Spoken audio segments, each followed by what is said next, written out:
香港人去敘利亞、埃及或俄羅斯旅行時，都會發現當地嘅基督教堂有別於基督新教或者天主教教堂。其實佢哋係基督宗教裏邊一大分支。東正教，東正教可以分為拜占庭東正教、科普特東正教，主要活躍於敘利亞一帶，及俄羅斯東正教教會。佢哋嘅其中一個特色就係會用圖像作為認識主嘅一種方式。今集我哋會介紹一下圖像敬拜係咩一回事，佢同拜偶像有咩分別啊？我哋都會比較一下東正教同佛教喺拜圖像呢方面有咩唔同。歡迎收睇宗教對話日常談頻道。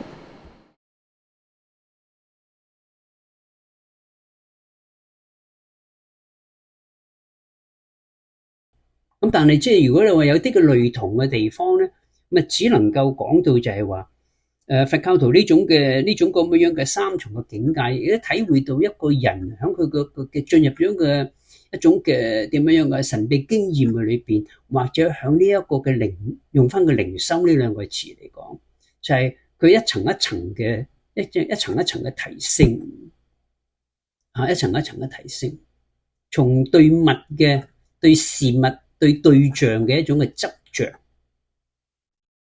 然之後去到經歷一種嘅掙扎，以至到放下，將對象與自己嘅存在嘅一種嘅瓦解咗佢，即係再冇呢個我與他或者 subject 同埋 object 之間嘅一種嘅距離啊，呢種就叫做合一聯合啊咁樣。然之後喺嗰度嗰個嘅境界佢裏邊就放低一切嚇，放低晒所有嘅嘢，只有係嘛呢種嘅物我已經可以咁樣講嘅合而為一啊咁樣。咁呢度翻去到呢個境界之後，回到翻呢個現實嘅社會嘅裏邊，嗰個山咪有當一個山咯。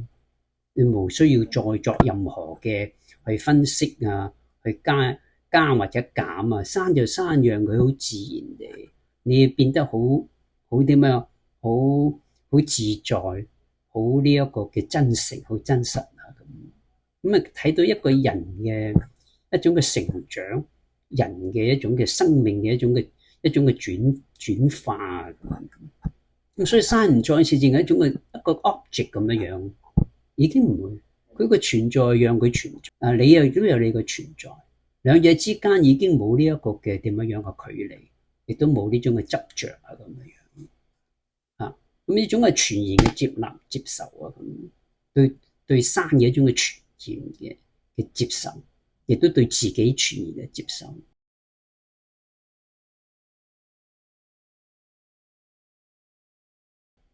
咁一個翻落嚟嘅呢個就相當有呢一個嘅正教會嘅靈修嘅味道，聖像畫都一樣，係咪啊？佢常常會提醒我哋一樣，唔好對聖像畫作一種嘅執迷啊！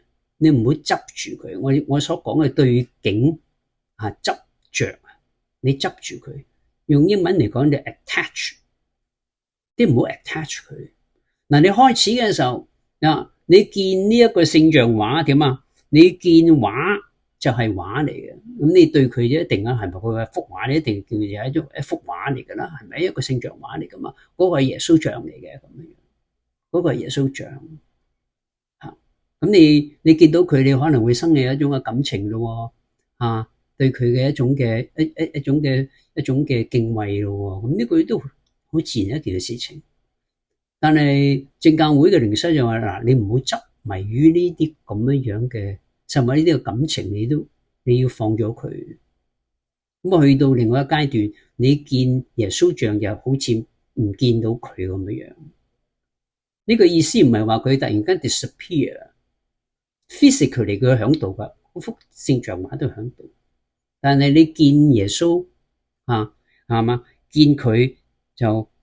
見耶穌就不是耶穌，不是耶穌嘅意思就話嗰個真係唔係耶穌嚟嘅，唔係耶穌本人嚟嘅，佢只不過係代表耶穌啫喎，係嘛？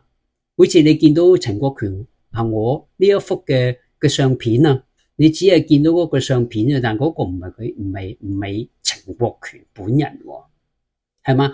如果你執住嗰個陳國權嗰幅相咧，以為嗰個就係陳國權咧，咁你就係一種嘅，你又見山就唔係就不是山嘅啦，係咪？咁所以即係呢個亦都一樣啦，你唔好對景有所執迷，咁呢個亦都會係響呢個默觀圖像嘅過程當中都會嚟到呢個就係你唔好 attach 喺嗰度，你唔好 attach 佢裏邊，而係點樣啊？你要去到點啊？繞過咗佢，透過佢作為一個窗戶，讓你能夠，譬如你有敬畏之情，對呢個耶穌像有敬畏之情，但呢個敬畏嘅情唔係附咗喺嗰個像嘅上邊，而係點啊？係轉送到去像所代表嘅耶穌基督嘅真體嗰度去啊！咁呢個就穿過咗呢個嘅耶穌像，去到呢個像所代表嘅耶穌喺度。呢個就係咩？見耶穌就不見耶穌啊！咁樣好啦，咁你經歷咗同上帝同耶穌基督嘅一種嘅親密嘅關係，一種嘅我哋叫做合一，或者同佢有所呢個嘅接觸相遇之後，你回到呢一個嘅現實嘅生活嘅裏邊，咁圖像都仍然都係一個圖像，係咪？咁但係你已經永遠都唔會，更唔會咧執着於佢當中。咁即係換句話嚟講，個圖像到最後，如果同上帝之間嘅一種嘅親密嘅關係，同埋佢一種嘅相遇的話，圖像作為一個工具，到最後都要抌咗佢咯，冇需要啊！佢只不過係工具嚟啫嘛。俗語所講，當你捉到魚嘅時候，你就唔需要再用呢個嘅魚竿去釣佢啦。既然你已經釣咗魚，咁你就要點啊？個魚竿你就抌咗佢。咁聖像畫都會係咁樣，我只能夠從咁樣嘅係去睇睇呢個嘅佛教呢種嘅山嘅呢種嘅三重嘅境界，同埋東正教會佢哋圖像靈修會裏邊佢哋個境界，呢個亦都係佢哋嘅境界。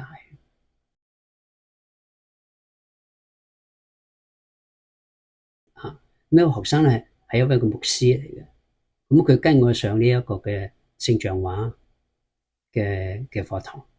好啦，咁佢咧有一幅耶穌像又係咁放咗喺佢自己 office 一個嘅牆嘅上邊。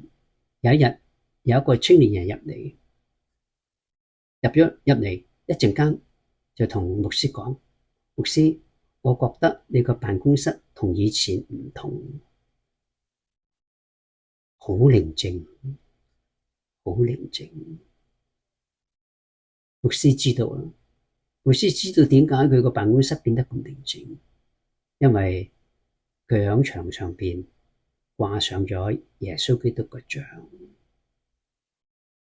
聖像畫係表達一份嘅寧靜靜，希臘文叫做 hesychia， 我譯咗佢叫做息係神聖嘅寧靜嚟。